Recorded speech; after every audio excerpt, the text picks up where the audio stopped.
The focus of my research explores new techniques for debiasing language models, with a specific emphasis on fine-tuning GPT-2 small and GPT-2 large.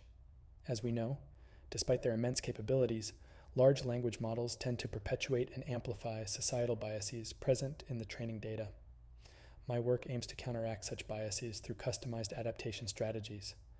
I utilize two key datasets in my experiments: the Wino bias dataset consisting of gender-balanced sentence pairs to construct an anti-stereotype dataset, and the stereoset framework for evaluating gender bias in final model outputs.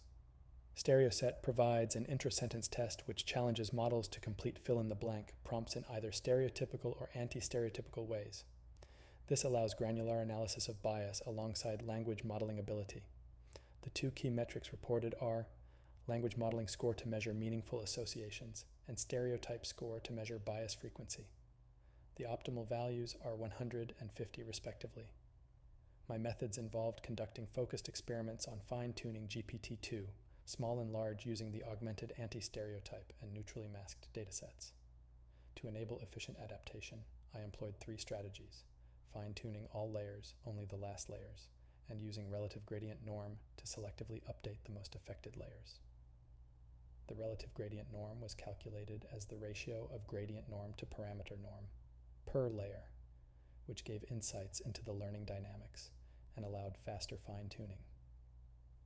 I also explored simpler in-context learning by prefixing the test prompts to indicate bias or provide counter-stereotypical examples.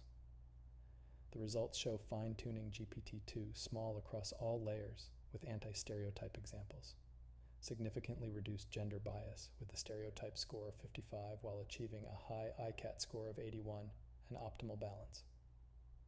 This configuration maintained a high language modeling score as well.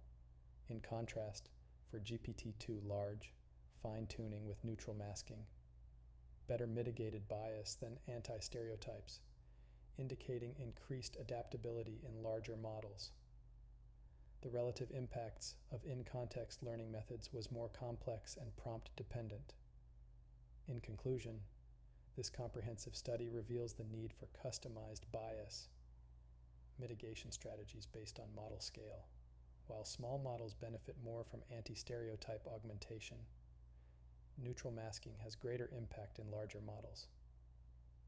The complex interplay between factors like fine-tuning approach, model size, and end performance highlights the challenges in achieving both ethical alignment and strong language capabilities.